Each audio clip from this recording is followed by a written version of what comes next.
Gold, trusted gold buyers. మీరు తాకట్టు పెట్టిన బంగారాన్ని విడిపించి ఈ రోజు ఉన్న మార్కెట్ ధరకు కొనబడను.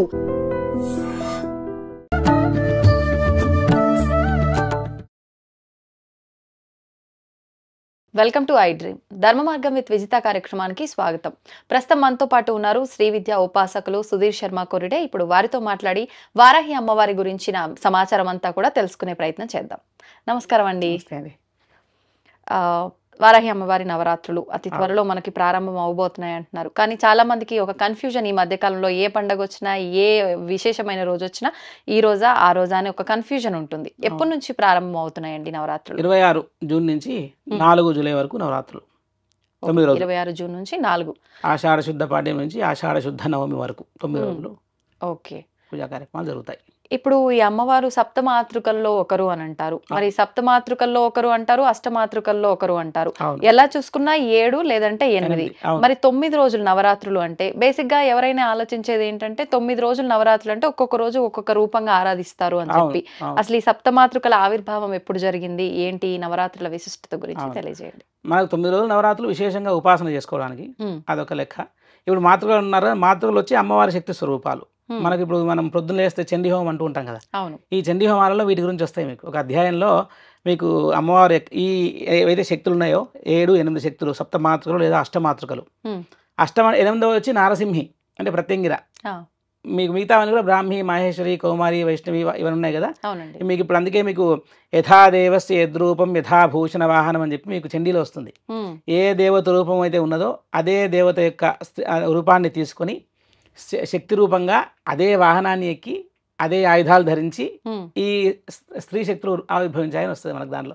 అట్లనే మనకు బ్రహ్మ నుంచి బ్రాహ్మి, మహేశ్వరుడి నుంచి మహేశ్వరి, కుమారస్వామి నుంచి కౌమారి, విష్ణువు నుంచి వైష్ణవి, తర్వాత యజ్ఞవారాహమస్య అని మనకు యజ్ఞవరాహ స్వామి యొక్క రూపం నుంచి వారాహి అనేది వచ్చిందని దానిలో మీకు చంద్రులో చెప్తుంటారు. అట్లనే నారసింహి నృసింహస్య బిభ్రతి సదృశం వపుహు అని నరసింహస్వామి వారికి సమానమైన సేమ్ శరీరాన్ని కలిగి ఏ శక్తిగా వచ్చిందట, నారసింహి అనే ఆ శక్తిగా వచ్చిందట. ఆ నారసింహినే ప్రత్యంగిర అంటాం మనం. సో బేసిక్గా ఇవన్నీ అష్టమాతృకలు, సప్తమాతృకలు. దాని ప్రకారం మనకు పూజా పద్ధతి ఉన్నది. నవరాత్రుల్లో మనము మామూలుగా ఈ ప్రత్యేకంగా ఈ నవరాత్రులు గుప్త నవరాత్రులుగా, ఆషాఢ నవరాత్రులుగా వారాహి అమ్మవారికి అంకితం. సో కాబట్టి ఈవిడకి మనకి ఇప్పుడు మీరు అన్నట్టు రూపాలను చూసుకుంటే మానవులకు ఉపాసనా యోగ్యము అంటే జపం చేసుకునే యోగ్యంగా ఉన్న మంత్రాలు మనకు తెలుగునాట సంబంధించి ఆమ్నాయ మంత్రం అనే గ్రంథంలో మనకు అది మంత్రాలకు చాలామంది ఉపాసకులు మాకు అందరికీ అది దాన్ని ప్రామాణికంగా వాడుతుంటాం. అంటే మనం ఏదైనా జపం చేసుకోవడానికి ఆ జపానికి ఆ ఋషి హృదయాది న్యాసాలను ఉంటాయి అన్నట్టు అవన్నీ క్లియర్గా మెన్షన్ చేసి ఉంటే ఆ మంత్రాలు మనకు ఉపాసనా యోగ్యం. లేదా వాళ్ళ వాళ్ళ గురు సాంప్రదాయం దాని ప్రకారంగా మనకు ఉపాసన పద్ధతి వస్తూ ఉంటుంది. దాంట్లో మనకు ఈ వారాహి రూపాలు బృహద్వారాహి అని, లఘువారాహి, ఉన్మత్త వారాహి, కిరాత వారాహి, స్వప్న వారాహి, మహిష వారాహి అని మనకు 8 రకాల వారాహి మంత్రాలు ఉన్నాయి మనకు. సో వాటిని మనము ఈ 8 మీరు అన్నట్టు 9 రోజులు, కానీ 8 రోజులు మనం ప్రతి రోజు కూడా బృహద్వారాహి రూపం అంటే సాత్విక రూపం. బృహద్వారాహి రూపంలో మీకు శంఖచక్రాలు ఉంటాయి. సో ఎందుకంటే ఇక్కడ యజ్ఞవారాహ మొదలం రూపం యా విభ్రతోహరే అని చెప్పి చండీలో చెప్తున్నట్టుగా యజ్ఞవరాహస్వామి విష్ణు రూపమే. ఆ యజ్ఞవరాహస్వామికి ప్రతిరూపంగా ఉన్నటువంటి ఈ అమ్మవారు వారాహిగా వచ్చింది కాబట్టి ఆవిడను అత్యంత సాత్విక దేవతగా పూజించి ఈ 9 రోజులు కూడా మనకు అంటే రూపాలు చూపించడం కష్టం, అంత వరాహముఖమే. వాళ్ళకి ఆయుధాలు అవి మారుతూ ఉంటాయి ఒక్కొక్క దేవత ప్రత్యేకతను బట్టి. మనకి ఇప్పుడు మనకు అష్టభుజాలతో ఉంది బృహద్వారాహి, 8 భుజాలు ఉంటాయి. కొన్ని వారాహి అమ్మవార్లకు 4 భుజాలే ఉంటాయి, చేతిలో నాగలి, ఒక దండం ఉంటాయి. సో కాబట్టి ఈ 9 రోజులు మనము బృహద్వారాహిని ప్రత్యేకంగా పూజ చేసుకోవచ్చు. లేదంటే వేరే ఇప్పుడు 8 రకాల వారాహి అమ్మవార్లకి 8 అష్టోత్తరాలు ఉన్నాయి, వాటిని చదువుకుంటూ కూడా ప్రతిరోజు మనం పూజ చేసుకోవచ్చు. ఓకే.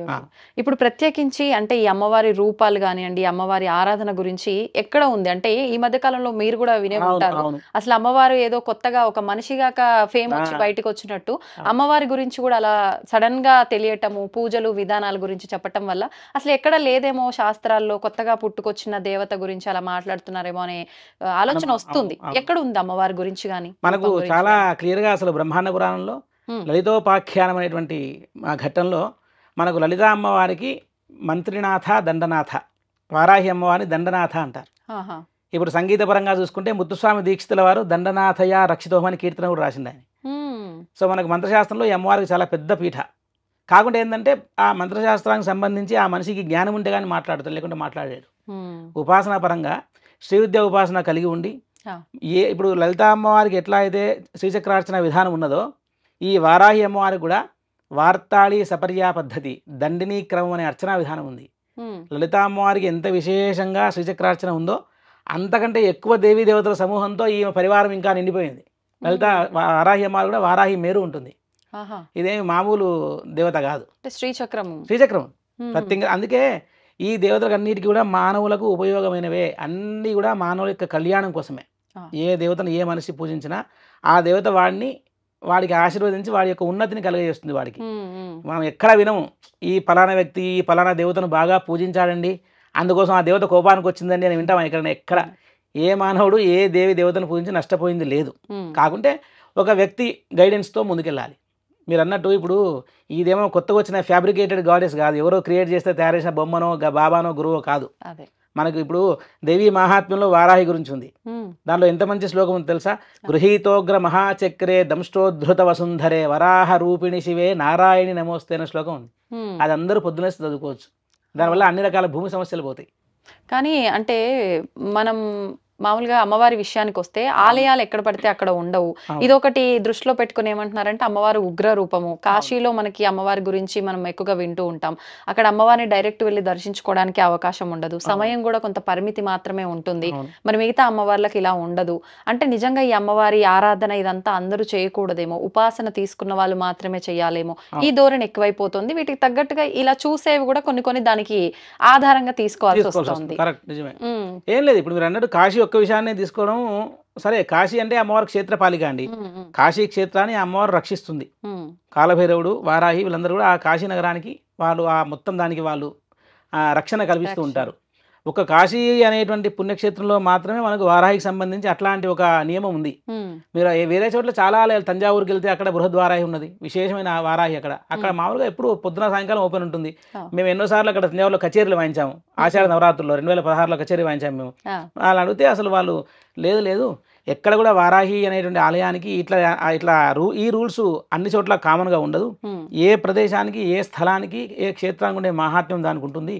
కాబట్టి అక్కడ కాశీలో ఒక్కచోట అట్లాంటి నియమం పెట్టారు. ఎందుకంటే అమ్మవారు రాత్రి కాపలా కాశీ వచ్చి కాశీ క్షేత్రాన్ని ఆవిడ వచ్చి విశ్రాంతి తీసుకుంటుందని ఒక నమ్మకం చేత అక్కడ అలాంటి అమ్మవారి ప్లస్ అత్యుగ్ర శక్తి అని అక్కడ పేరు అమ్మవారి. సో కాబట్టి అందరూ సాధారణ మనుషులు ఇప్పుడు ఎవరైతే ఎక్కువ జపతపాది అనుష్ఠాన శక్తులు లేని వారు ఏవైతే ఉంటారో వాళ్ళు కొంచెం అత్యంత ఎక్కువ శక్తిని భరించడం కొంచెం కష్టమనే ఉద్దేశంతో వాళ్ళకి అలా చెప్పడం తప్పితే కానీ దానికి ఏదో మనకు అమ్మవారు అట్లా ఉగ్రంగా ఉంది పూజించొద్దు అనే విషయం ఎక్కడా లేదు. పైగా వేరే ఇప్పుడు వేరే చోట్ల వారాహి ఆలయాలు కడుతున్నారు.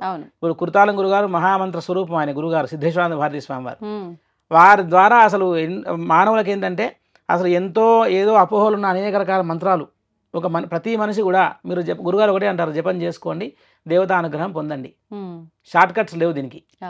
ప్లస్ అర్చన ఆరాధన అందరూ చేసుకోవచ్చు అంటే అవును, పురోహితులు చెప్తే చేసుకోవాలి. ఎవరు వచ్చి వాళ్ళు పెట్టి చెప్తే అంటే అనుభవం లేని వాళ్ళు చెప్పడం వల్ల నష్టం జరుగుతుంది. ఇప్పుడు వారాహికి మీరు అన్నట్టు వారాహికి చాలా మంచి అర్చన విధానం ఉంది. నిత్యము చేసుకున్నట్టే షోడశ ఉపచార పూజలు, అష్టోత్తరము, ధూపదీప నైవేద్యాలు చాలు. ఇంకా దీనికి కన్ఫ్యూజ్ చేసేసుకొని అన్ని ఎక్కడెక్కడి మన తలలో పెట్టేసుకొని ఇది చేయాలి అది చేయాలి కాదు.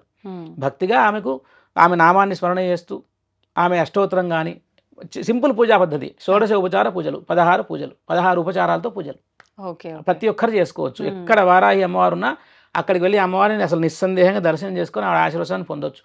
దీనిలో ఏమి అనుమానం అక్కర్లేదు. ఎందుకంటే బ్రహ్మాండ పురాణంలో అసలు ఆమె శక్తిని దేవతలు వర్ణిస్తూ దేవతలే ఆమె 12 నామాలను వాళ్ళు స్తోత్రం చేశారు. మీకు బ్రహ్మాండ పురాణం చదివితే లలితోపాఖ్యానంలో రాజశ్యామల ఒకవైపు ఆమె రథం మీద ముందుకు వెళ్తుంటుంది. తర్వాత దండనాథ వారాహి ఆమె రథం మీద ఆవిడ వాళ్ళిద్దరు విన్యాసం చేస్తూ ఉంటే ఆ 2 విన్యాసాల యొక్క కలయిక ఎంతో సుమనోహరంగా ఉండి ఆ ఇద్దరి దేవతా రథాల విన్యాసాన్ని చూసి శ్యామలామ్మవారినేమో 16 నామాలతో అర్చన చేశారు. ఎవరు స్తుతించారు దేవతలందరూ కూడా, అంటే వీళ్ళ పరాక్రమాన్ని చూసి. మరి వారాహి అమ్మవారేమో ఆమె తన యొక్క సైన్యంతో అనేక రకాల శక్తులతో అనేక రకాల వాహనాలతో కూడిన దేవతలతో ఆమె ఆ యుద్ధరంగంలో తన యొక్క రథాన్ని విన్యాసంగా ముందుకు తీసుకెళ్తూ ఉంటే ఈ పరాక్రమాన్ని చూసి దేవతలు 12 నామాలతో స్తుతించారు. మనం వాటి గురించి కూడా నేను చివరిలో మీకు చెప్తాను ఆ నామాలు ఏమిటని. ఇప్పుడు మామూలుగా మీరు చెప్పారంటే మా అందరికి తెలిసింది వారాహి అంటే వారాహి అమ్మవారు ఒక్కతే, కానీ ఆమె స్వరూపాలు ఉన్నాయని చెప్పారు ఇందాకే. మరి అంటే ఒక్కొక్క కామ్యం కోసం ఒక్కొక్క దేవతను ఆరాధించాలని చెప్పి అనుకుంటూ ఉంటాము. ఇప్పుడు ప్రత్యేకించి వారాహి అంటే ఉగ్ర రూపమేమో, లేదు అంటే ఈ కామ్యానికి ఈ రూపాన్ని ఆరాధించాలేమో, అలా ప్రత్యేకంగా పూజకి మనం ఆరాధించగలిగే అవకాశం ఉన్న రూపం ఏది అమ్మవారిది? వారాహి అమ్మవారు ఏ రూపైనా మనం ఆరాధించవచ్చు. ఎందుకంటే దేవతల ఉగ్ర రూపం అనే దానికి అర్థం ఎప్పుడైనా జనాలకి ఏంటంటే భయపెట్టేది అనేటువంటి ఒక అపోహను తీసుకొచ్చి పెట్టారు. ఉగ్రం అనే దానికి ఒక అర్థాన్ని మనం ఆపాదించుకోవచ్చు. ఇప్పుడు ఫర్ ఎగ్జాంపుల్ నరసింహస్వామి అంటే ఉగ్రం అని అందరికీ భయపెడతారు కదా. అంటే వాళ్ళకి ఏంటంటే సింహం అంటే ఉగ్రము, భయంకరమైన జంతువు అనేటువంటి ఆ జంతు లక్షణాన్ని దేవతేందు ఆపాదించుకొని ఎక్కడ ఏమైనా చేస్తారో అని భయపెడతారు. కానీ మీరు మరి నరసింహస్వామి వారి ధ్యాన శ్లోకం చూస్తే ఎంత బాగుంటుంది తెలుసా? సత్యజ్ఞాన సుఖస్వరూపమవలం క్షీరాబ్ధి మధ్యస్థితం అని ఉంటుంది. ఆయన ఎలా ఉన్నాడట? సుఖస్వరూపం, అమలం, అంటే ఎంతో సుఖంగా నిర్మలంగా అట్లా ఆనందంగా ఉన్నాడు. కానీ ఉగ్రం ఎప్పుడు వస్తుంది మనుషుల కంటే, అమ్మవారి కంటే?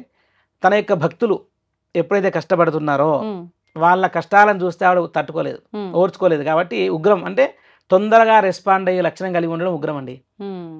అంతేగాని దేవతలు మీరు వెళ్ళి ఏమైనా గుడికి దండం పెట్టుకుంటే ఆవిడ కోపంగా వెళ్ళి ఉందండి నేను దండం పెట్టుకోవద్దు ఇప్పుడు అని చెప్పి ఆవిడ శపిస్తాను భయపడతారా?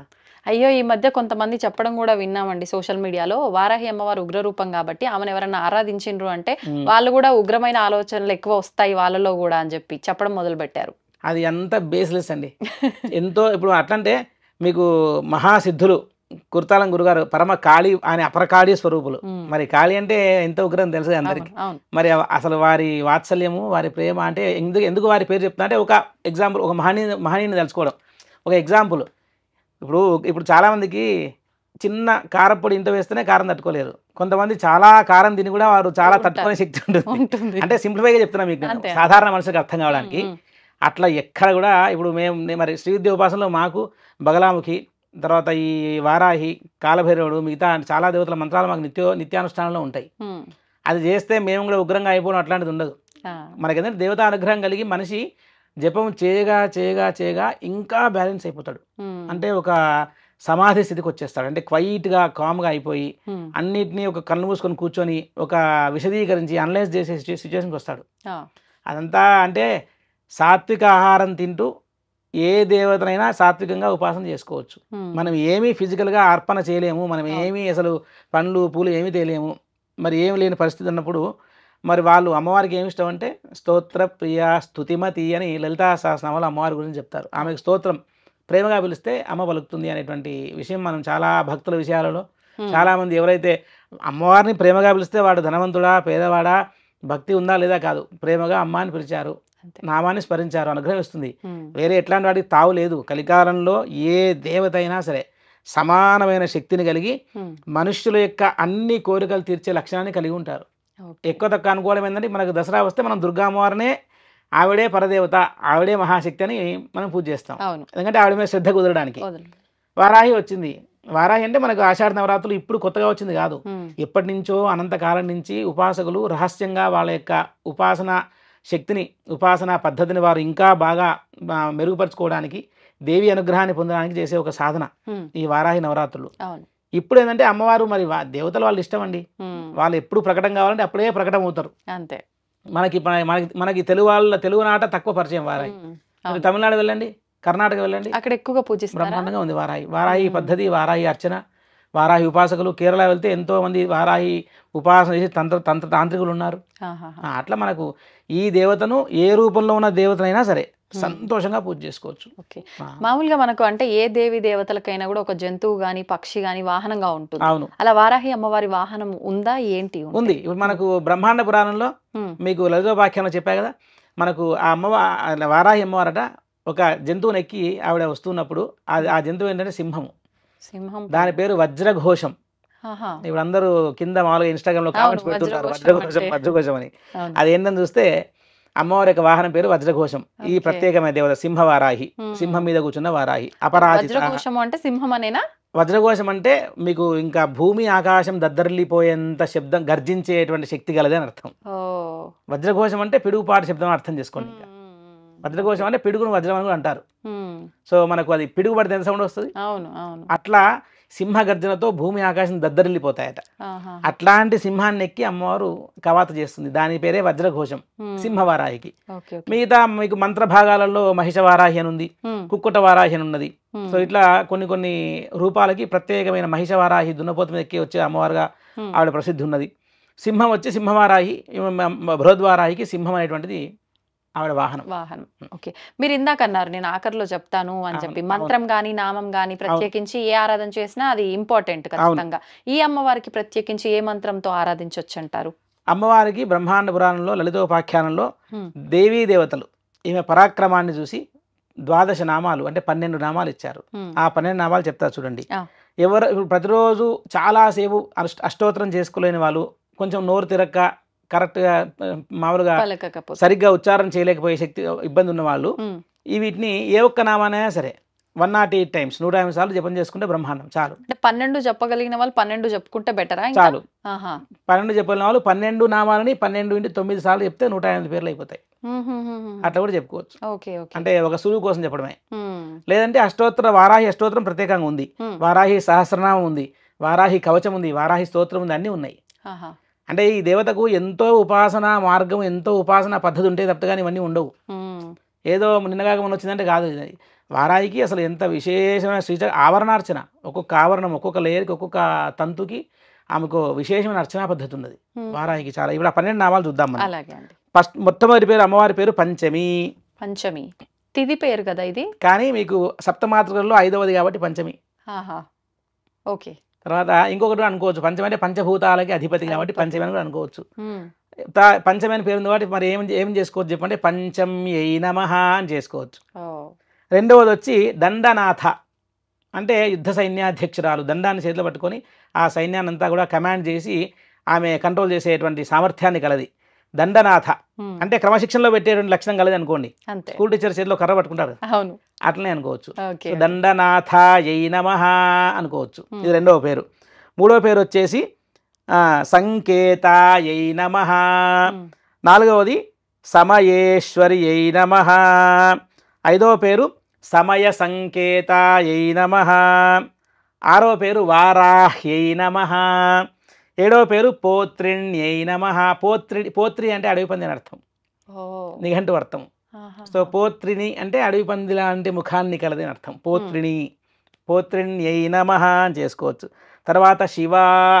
శివ అంటే పుల్లింగం, శివుడు అర్థం. శివ అంటే స్త్రీలింగం, అంటే పరమేశ్వరుడికి సంబంధించినది లేదా శక్తి అని అర్థం. శివ అంటే ఇంకొక అర్థం కూడా ఉంది సౌందర్యలో, శివాకారే మంచి అని వస్తుంది ఒక శ్లోకంలో. శివాకారం అంటే త్రికోణము, ట్రయాంగిల్ ని శివాకారం అన్నారు.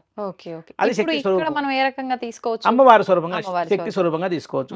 శివాయై నమః. తర్వాత వార్తాళ్యై నమః. వార్తాళి అనేది కూడా అమ్మవారికి ఇంకొక పేరు. తర్వాత మహాసేనాయై నమః. తర్వాత ఆజ్ఞాచక్రేశ్వర్యై నమః. తర్వాత అరిఘ్నై నమః. అరిఘ్నియై నమః. అరి అంటే శత్రువు, ఘ్న అంటే సంపునది, శత్రువుని హతమార్చినది అంటే అరిఘ్ని అని అర్థం. సో ఈ 12 నామాలు ఏ ఒక్క నామం వాళ్ళకి ఈజీగా ఉన్నా సరే ఓం పంచమ్యై నమః అని జపం చేసుకోవచ్చు. లేదు ఇంక కొంచెం మాకు ఇంకా చిన్న అడ్వాన్స్డ్ వెర్షన్ కావాలి అంటే లలిత మన వారాహి సహస్రనామంలో ఉండే ఒక నామం ఉంది, ఓం ఐం గ్లౌం వారాహ్యై నమః. ఈ నామాన్ని ఐం గ్లౌం వారాహ్యై నమః అని చేసుకోవచ్చు. గ్లౌం అనేటువంటిది వారాహి బీజము. ఎట్లయితే చెట్టు విత్తనంలో మన విత్తనంలో చెట్టు దాగి ఉంటుందో అట్లా ఈ బీజం అంటే విత్తనం తెలుసు కదా, సీడ్ అంటే అంటే ఓం శ్రీం క్రీం ఇట్లా ఈ టైప్ లో అది బీజం. అవన్నీ బీజాలే. ఇప్పుడు శ్రీం హ్రీం క్లీం అన్ని కూడా బీజాక్షరాలే. దేవతా తత్వం దాంట్లో ఉంటుంది. ఇప్పుడు ఎంతో పెద్ద మర్రి చెట్టు ఇంత చిన్న గింజలో ఉంటుంది. మీరు దాన్ని కట్ చేసి చూపించండి అంటే మీకు కనిపిస్తుంది కదా. దాన్ని కొంచెం సాధన చేయాలి, మంచి మట్టిలో పాతాలి, అది మొలకెత్తాలి, దానికి నీళ్ళు వేయాలి, దాన్ని కాపాడితే అప్పుడు మహావృక్షం అవుతుంది. అట్లా అని చెప్పి కట్ చేసి చూస్తే ఏం కనిపిస్తుంది మీకు, అంటే ఒక ప్రాసెస్, అది వృధా అంతే. కాబట్టి ఈ దేవత వారాహి బీజం కూడా గ్లౌమ్ అనేది బీజం. ఈ గ్లౌమ్ అనే మంత్రాన్ని మనం ఎప్పుడూ కూడా కంటిన్యూస్ గా మనసులో అనుకుంటూ ఉన్నా కానీ మీకు అమ్మవారి యొక్క అనుగ్రహం కలుగుతుంది. ఓన్లీ గ్లౌమ్ చాలు, గ్లౌమ్ గ్లౌమ్ దాన్ని కరెక్ట్ గా పలకాలి. అదే ప్రాబ్లం, ఎందుకంటే అందరు చేసుకోవచ్చు, ఎవరికి ఏమి అడ్డు ఆపేం లేదు. కాకుంటే ఒక ప్రాపర్ గైడెన్స్ తో ఎక్కడ శ్లోకాన్ని కానీ స్తోత్రాన్ని కానీ ఎక్కడ ఆపాలి, ఎక్కడ ఆ పదాన్ని విడగొట్టాలి, ఎక్కడ కలపాలి తెలుసుకోవాలి. కానీ ఇప్పుడు బీజాక్షర మంత్రం గనక మనకు చేరింది అని అంటే ఖచ్చితంగా గురువు ద్వారానే తీసుకోవాలి కదా. ఇప్పుడు ఇది చేయాలంటే గురువు ద్వారా మామూలుగా నామాల్లో ఒకటి ఓం ఐం హ్రీం శ్రీం శ్రీమాత్రే నమః అన్నట్టుగానే ఇది మామూలుగా ఓం ఐం గ్లోం వారాహి నమః అని అన్ని నామాలకు కూడా కలిపి చెప్తూ ఉంటారు. ఈ ఐం గ్లోం అనేటువంటిది ఈ ప్రిఫిక్స్ ఈ ముందు ఏవైతే బీజాక్షరాలు ఉన్నాయో మనకు వారాహి సహస్రనామాల్లో అన్ని నామాలకు ముందుగా కలిపి చెప్పుకోవచ్చు.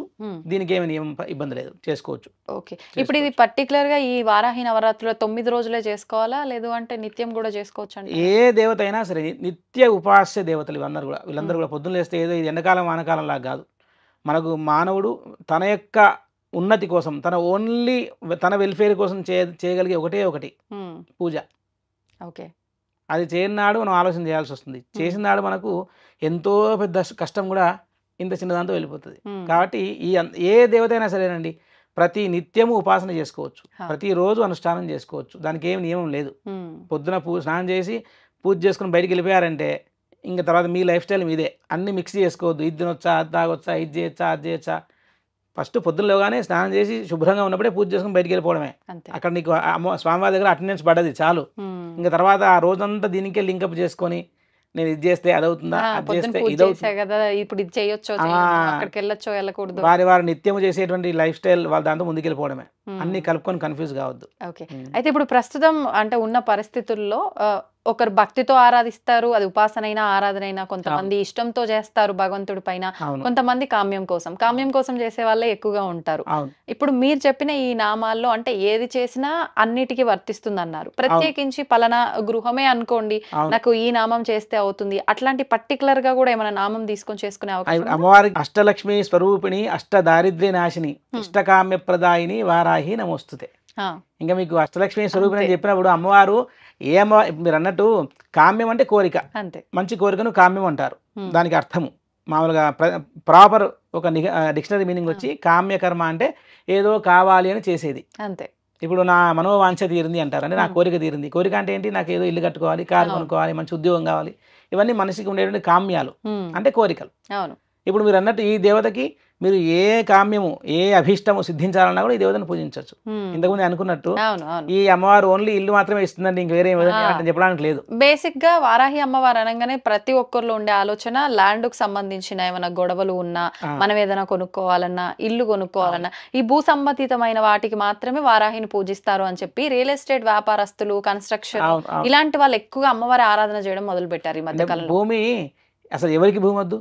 అందరికీ పండాలంటే భూమి లేకుండా పంట ఎక్కడి నుంచి పండుతుంది? అంతే. మనకు పంటలు బాగా వండి, కరువు లేకుండా ఉండి, భూమి సస్యశ్యామలంగా ఉండాలంటే మరి భూవరాహస్వామి విగ్రహం కావాలి కదా. మరి తింటం లేకుంటే. అవును. కాబట్టి మరి అక్కడి నుంచే ప్రారంభం చేసుకుంటే మరి భూమి లేకుంటే అసలు ఏమున్నాయి? భూమి లేకుంటే మనకు వస్త్రాలు లేదు, బంగారం లేదు, ధాన్యం లేదు, ధనం లేదు, పెట్రోల్ లేదు, అసలు మనమే లేము. కాబట్టి భూమి అనేటువంటిది మనకు అందరికీ ఆధారం. ప్రతి ఒక్క మనిషికి కానీ జంతువుకి కానివ్వండి భూమి ఒక ఆధార స్థానం. అది లేకుండా ఏ మనిషి ఏం చేయలేడు. ఇల్లు కట్టినా, గుడి కట్టినా, చెరువులు తవ్వినా, నదులు అసలు భూమి లేకుండా. అందుకని చెప్పి మీరు అన్నట్టు అంటే ఏం లేదు, దీన్ని ఒక్క దేవతనే హైప్ చేసేసి ఇంకా ఏమే ఈ టైంకి వచ్చి మళ్ళీ మీరు చూడండి, ఇప్పుడు ఆషాఢ నవరాత్రులు మాత్రమే వారాహి గుడికి వెళ్తారు, మళ్ళీ తర్వాత ఒక్కడు కూడా గుడికి పోరు. ఎందుకంటే ఏదేదో ఒక ఫార్మాలిటీ లాగా అయిపోయింది, ఇది చేస్తే అయిపోయింది కాదు, అట్లా కాదు కదా. ఇప్పుడు ఒక దేవతా స్వరూపము ఎంతో జన్మల పుణ్యఫలం ఉంటే కానీ ఇట్లాంటి విశేష దేవతా స్వరూపాన్ని మనం తెలుసుకోలేము. ఇప్పుడు మాకు మరి నేను ఆస్ట్రేలియాలో 2012 నుంచే వారాహి నవరాత్రులు చేస్తూ వస్తున్నా, 14 ఏళ్ళు మరి ఇప్పటికీ చూసుకుంటే ఎక్కడ కొంచెం కూడా పబ్లిష్ చేసి ప్రచారం చేసుకోలేదు. ఎందుకంటే మనకు ఉపాస్య దేవత, మనకు ఇష్టమైన దేవత, మనం చేసుకుంటున్నాం. అమ్మవారికి చక్కగా వేదోక్తంగా మంచి ఆమెకు అన్ని మంచి ప్రసాదాలు, భూమిలో పండే దుంపలు, అమ్మవారికి చిలకడ దుంపలు పెడతారు, తర్వాత చామ దుంపలు పెడతారు, తర్వాత వేరుశెనగ గుళ్ళు, పల్లీలు పెడతారు. అమ్మవారికి తర్వాత మిరియాలు వేసిన పొంగల్ నైవేద్యంగా పెడతారు. ఇవన్నీ ఆ మంచి ఒక వైదిక విధానం. ఎక్కడెక్కడైతే వచ్చి ఈ ప్రత్యేకమైన దేవతకి శ్రీచక్రార్చన విధానం చాలా విశేషంగా ఉందండి, మామూలు దేవత కాదు. మీరు కూర్చొని అసలు పరమానంద తంత్రం అనే గ్రంథంలో అసలు ఈమె గురించిన ఉపాసన విధానం ఉంది. ఇవన్నీ మాట్లాడాలంటే సంస్కృతం బాగా రావాలండి, లేకుంటే ఎవరు మాట్లాడినా పట్టించుకోవద్దు. మీరు ఎవరన్నా అడిగితే అడగాలి, వాట్ ఈజ్ యువర్ అథారిటీ, నీకున్న అథారిటీ ఏంటి, ఎక్కడి నుంచి చెప్తున్నావు నాకు మెన్షన్ చెయ్యి. అట్లా చెప్తే ఓకే, దాన్ని వాళ్ళు క్రాస్ చెక్ చేసుకొని జనాలు ఏది మంచిగా వచ్చాడో ఫాలో అవుతారు. ఇవాళ రేపు అందరికీ అన్ని అందుబాటులో ఉన్నాయి, కానీ కొన్ని మంత్రశాస్త్ర గ్రంథాలు ఎవరికి అందుబాటులో లేవు. అవి ఓన్లీ మీకు బనారస్లో, వారణాసిలో ఒక ప్రెస్ ఉంది, చౌఖాంబా సురభారతి అని, వాళ్ళు ఎన్నో గ్రంథాలన్నీ కూడా వాళ్ళు దేవనాగరి లిపిలో ప్రింట్ చేసి పెట్టారు. అక్కడికి వెళ్తే సంస్కృతంలో బాగా జ్ఞానం ఉంటే తప్పితే కానీ దానిలో ఉన్న మర్మాన్ని గుర్తుపట్టలేరు, అంత ఈజీ కాదు. కాబట్టి ఉపాసనా మార్గంగా ఉన్నప్పుడు ఉపాసనలో ఉండి వైదిక వృత్తిలో ఉన్న వాళ్ళ మాటలు ఎక్కువగా కన్సిడర్ చేస్తే మనకు శ్రేయస్కరం. ఇప్పుడు ఇంటి పురోహితుడు ఉంటాడు, అతను అడగొచ్చు, అతనికి తప్పకుండా యజమాని మంచి కోరి తనకు ఖచ్చితంగా మంచి మార్గం చెప్తాడు. అవును. ఇప్పుడు ఎవరైనా సరే మీ ఇంటికి పూజారున్నా అంటే అతను ఖచ్చితంగా మీ ఇంటికి వచ్చి అర్చన చేస్తే మీరు బాగుండాలని చేస్తాడు కదా, అంతే. అతని మార్గం ఫాలో అవ్వచ్చు. అందరిది వినేస్తే ఇంకా అసలు కష్టం. ఇప్పుడు ఈ వారాహి అమ్మవారి ఆరాధన ప్రత్యేకించి రాత్రి సమయంలోనే చేయాలంటున్నారు కదండి. ఏ దేవతకైనా వేదం ప్రకారం నక్తం చిరాహ దేవ, అన్ని దేవతలు రాత్రి తిరుగుతారంటుంది మరి. అంటే ఉపాసన పరంగా రాత్రిపూట చేస్తే మంచిదని మనకు చాలామంది అంటుంటారు గురువులు. కానీ మన మన ఉన్న అవకాశము, ఇప్పుడు చాలామంది వృత్తి ఉద్యోగాలు బిజీగా ఉంటారు, 9 to 5 జాబులు, పొద్దున సాయంకాలం ఎన్నో రకాల ఇష్యూస్ ఉంటాయండి. కాబట్టి బ్రాహ్మీ ప్రాతకాలము, సూర్యాస్తమయము, సూర్యోదయము, రాత్రి అంటే అర్ధరాత్రి కూర్చుని చేయాల్సిన నియమం లేదు. కొన్ని సాధనలకు ఉన్నాయి, అర్ధరాత్రి చేసుకోవడానికి శ్మశాన లెవెల్ చేయమని చెప్పే సాధనలు ఉన్నాయి. కానీ కామన్ మ్యాన్కి అవన్నీ అవసరం లేదు, సాధారణంగా కూడా మనిషికి అవన్నీ అవసరం లేదు. ఈ అమ్మవారికి కూడా అలా చేసేవి ఉంటాయా? అంటే కొంతమంది తాంత్రికులు వామాచారం పాటించే వాళ్ళు కొంచెం వాళ్ళు వేరే విధంగా పూజ చేసుకుంటారు. కానీ ఇప్పుడు ఒక ఆలయం అని ఉన్నప్పుడు, ఒక అర్చకుడు, ఒక వేద పద్ధతి ఉన్నప్పుడు పొద్దున సాయం మీరు అన్నట్టు మా అందరి దేవతలు చేసుకుంటే చేసుకోవచ్చు. నామస్మరణ ఎప్పుడైనా చేసుకోవచ్చు, అర్ధరాత్రి కాదు, ఎప్పుడైనా అమ్మవారి నామాన్ని స్మరణ చేసుకోవచ్చు. ఇప్పుడు మీరు ఇందాక అన్నారు పొద్దున ఒక అంటే పార్ట్ ఆఫ్ లైఫ్ లో ఇది పొద్దున నిత్య దీపారాధనలో భాగంగా ఈ అమ్మవారైనా ఏ అమ్మవారైనా చేసుకొని తర్వాత క్రతువులన్నీ కామన్ గా చేసుకోవచ్చు. మరి ఇప్పుడు నామం చేసుకుంటున్నాము అని అంటే డేలో మనం ఎప్పుడు కావాలంటే అప్పుడు నామం చేసుకుంటాము, తినడము అన్ని దగ్గర నుంచి నియమాలు పాటించాలా? ఇంకేం చేయలేము మనం. అందుకే చెప్తున్నా పొద్దున వెళ్ళగానే, అందుకే మనం ఏ పని మనం తుమ్మితేనే రామరామ అంటాం. అవును, మన భారతదేశంలో సనాతన ధర్మంలో ఎవరైనా తుమ్మితే చిరంజీవ అంటాం. దానికి ఇక్కడ మీరు నియమం చూస్తున్నారా? చూస్తలేరు కదా. కాబట్టి అమ్మవారి నామం సంతోషంగా మీరు ఇప్పుడు ఏ మనిషి వాళ్ళ ఇష్టానుసారంగా ఆహార పదార్థాలు స్వీకరిస్తారండి. ఎవరెవరి ఫుడ్ హ్యాబిట్స్ వాళ్ళకు ఉంటాయి. దీంతో స్పిరిచువాలిటీ మిక్స్ చేయొద్దు. ఒకవేళ మీరు స్పిరిచువాలిటీ ఆధ్యాత్మిక సాధన చేసి ఆ ఫుడ్ హ్యాబిట్స్ మానేసుకుంటే సంతోషమే.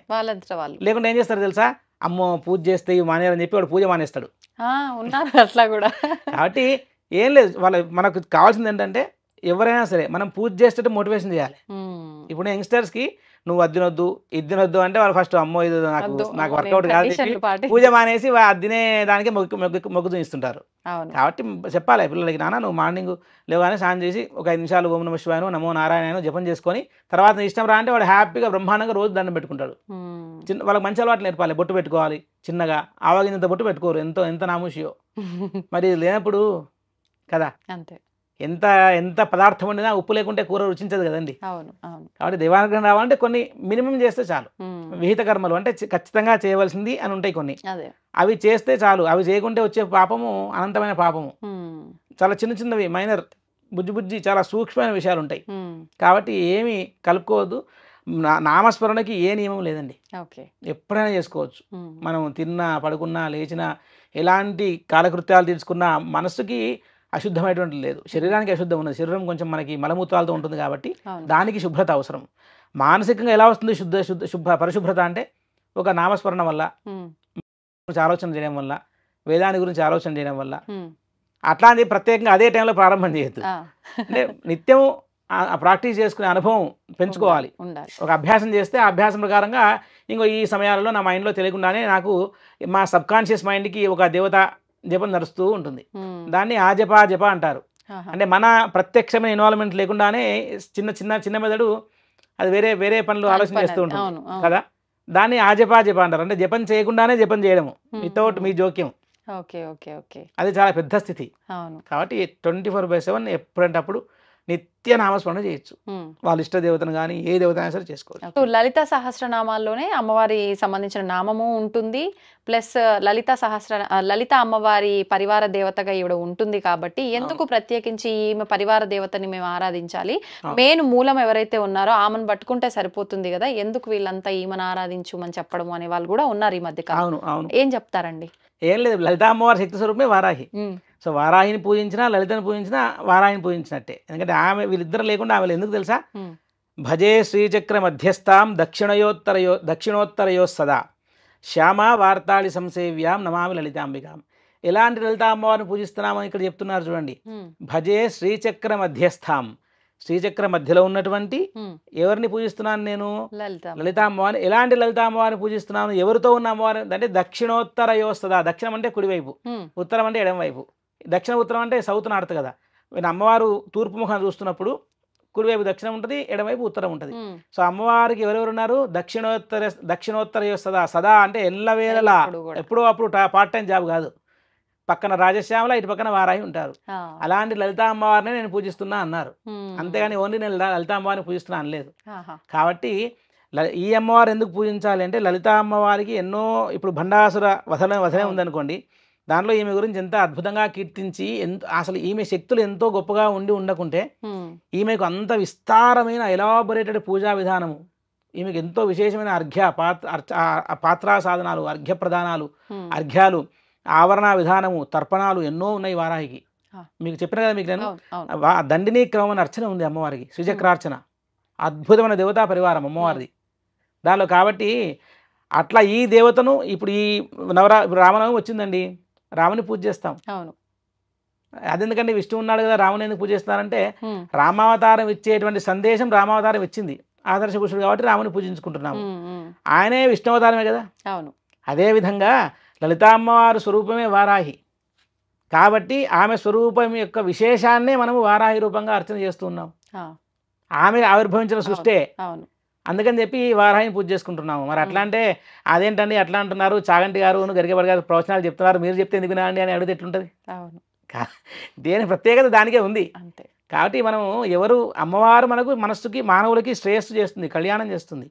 అలాంటప్పుడు ఆమెకి ఎంతో విశేషంగా పూర్వ ఋషులు వాళ్ళు వీళ్ళు ఈ దేవత గురించి ఎంతో విశేషంగా చెప్పినప్పుడు ఈమె గురించి పూజ చేస్తే వచ్చే నష్టం ఏం లేదు, బ్రహ్మాండంగా చేసుకోవచ్చు. విశేషంగా మనకు నచ్చింది మనం తప్పులు లేకుండా ఏదైనా చేసుకోవడంలో ఎలాంటి తప్పు లేదు, సందేహం కూడా లేదు అందులో. ఇంకా అసలు ఒక రకంగా అడిగితే అసలు మీ ఇంట్లో మీరే పూజారి, ఇంకా 100 మంది 100 రకాలు చెప్పేసి వాళ్ళకు ఉండేటువంటి అథెంటిసిటీ ఏంటి, అసలు అధికారంగా ఎక్కడి నుంచి చెప్తున్నారు ఇవాళ రేపు, అది ఇబ్బంది, కొంచెం అందరికి నమ్మడం కష్టంగా ఉండొచ్చేమో. కాబట్టి ఏంటంటే వాళ్ళకు మనం ఎట్లయితే మన పిల్లల్ని మనం పుస్తకం చదివి పెంచాం కదండి, మీకు పిల్లలు అంటే మీ పిల్లల్ని మీరు పెంచుతారు, మీ పద్ధతి ప్రకారం పెంచుకుంటూ వస్తారు, పిల్లలు బాగుండాలని చూస్తారు. అంతేగాని లేదండి పక్కింటి వాళ్ళ పెంచుతున్నారని చెప్పి వాళ్ళ పుస్తకం తీసుకొచ్చి సిలబస్ తీసుకొని పెంచారు కదా. అట్లనే మన ఇంటి దేవత కూడా మన పిల్లలాగే అనుకోవాలి. మరి అంటే ఈజీ చేయడానికి, సులువు చేయడానికి. కాబట్టి మీ ఇంట్లో మీరే పూజారి, ఏడాదికి ఒక రోజు మీ ఇంటికి బ్రాహ్మణుడు అర్చన పూజ చేస్తే మీరు అతను చెప్పిన పద్ధతి ప్రకారం చక్కగా చేసుకుంటారు. అంతేగాని అనుమానం అనేదే లేదండి. దేవత యందు విశ్వాసాన్ని కలిగి మంచి శుభ్రంగా శుద్ధమైన మనసుతో అర్చన చేసుకొని ఓ నామాలు చదవాలి అంటే వినండి. చాలామంది రికార్డ్ చేసి పెట్టారు. ఇప్పుడు బాంబే సిస్టర్స్ అద్భుతంగా ఉచ్చారణ దోషాలు లేకుండా ఎంతో మెటిక్యులస్గా చదివి పెట్టారు. అలాంటివి వింటూ చేసుకోవచ్చు. ఏం దోషం ఉంది? ఏం దోషం లేదు. వారాహి అమ్మవారి ఫోటో ఇంట్లో ఉంచొచ్చా? అద్భుతంగా ఉంచుకోవచ్చు, తప్పలేదు. ఏ దేవత ఫోటో ఉంచుకోవచ్చు. అంటే చాలా మంది అదే మనం ఇందాకనే అనుకున్నాం కదా, వద్దు ఉగ్ర రూపము అని, లేకపోతే అలా వద్దు అని చెప్పి లలిత అమ్మవారిని పెట్టుకుంటే ఇంకా పరివార దేవతలుగా ఉన్నారు కాబట్టి అమ్మవారి ఫోటోనే పెట్టాలి. లలిత అమ్మవారితో పాటుగా శ్యామలాని వారాహిని కలిసిన ఫోటో పెట్టుకోవాలి, ఉత్తమం, అద్భుతంగా ఉంటుంది. ఉత్తమం అంటే ఇంకా అసలు అది కదా త్రిశక్త్యాత్మక 3 శక్తులు ఒక చోట. లలిత అమ్మవారి యొక్క శక్తులే వాళ్ళిద్దరు. ఇప్పుడు రాజశ్యామల అనే అమ్మవారు, ఆమె పేరు రాజమాతంగి అని పేరు ఆమెకి. ఆమెకు సంగీత నాయిక అని పేరు. ప్రత్యేకంగా విద్యార్థులు, చదువుకునే వాళ్ళు, ఆర్టిస్టులు, మ్యూజిషియన్స్ అందరూ కూడా ఇంకా ఆమెను ఎక్కువ పట్టుకోవాలి ఈమెకంటే అని అడిగితే. ఎందుకంటే ఆమెకు ఎక్కువ అట్లాంటి కళలు వాటి యందు ఆమె అనుగ్రహించే లక్షణం ఎక్కువ కలిగి ఉంటుంది.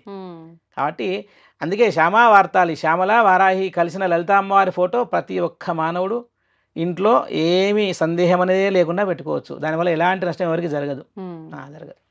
సంతోషం అండి, చాలా మంచి విషయాలు తెలియజేశారు. నిజంగా అంటే ఒక్కొక్కరికి ఒక్కొక్క డౌట్ వచ్చేస్తుంది. ఒకరు చెప్పింది వినడం వల్ల ఇలా, ఇంకొకరు చెప్పింది వినడం వల్ల ఇలా అని చెప్పి మొత్తానికైతే ఒక క్లారిటీ వచ్చేసింది. బ్రహ్మాండంగా అందరూ వారాహి యందు విశేషమైన భక్తిని శ్రద్ధ నుంచి ఎక్కడ ఆలయం ఉన్నా వెళ్ళి, ఇంట్లో కుదరకుంటే ఆలయానికి వెళ్ళి ప్రదక్షిణాలు చేసుకొని అమ్మవారికి ఒక పక్కన కూర్చొని ఆమె నామాన్ని కొన్నిసార్లు జపం చేసుకొని వెళ్ళినా కూడా మంచిది. అంటే ఎంతో చేయాలని అనుకోవడం కరెక్ట్ కాదు. పాతకాలంలో తక్కువ తెలుసుకొని ఎక్కువ చేసేవాళ్ళు, ఇప్పుడు ఎక్కువ తెలుసుకొని ఏం చేయట్లేదు, అసలు చేయాలన్న ప్రయత్నం కూడా చేయట్లేదు. దాంట్లో ఇప్పుడు అందరు మాలాంటి వచ్చి కూర్చొని అందరు తలవాటు చెప్పి వెళ్ళిపోతుంటారు.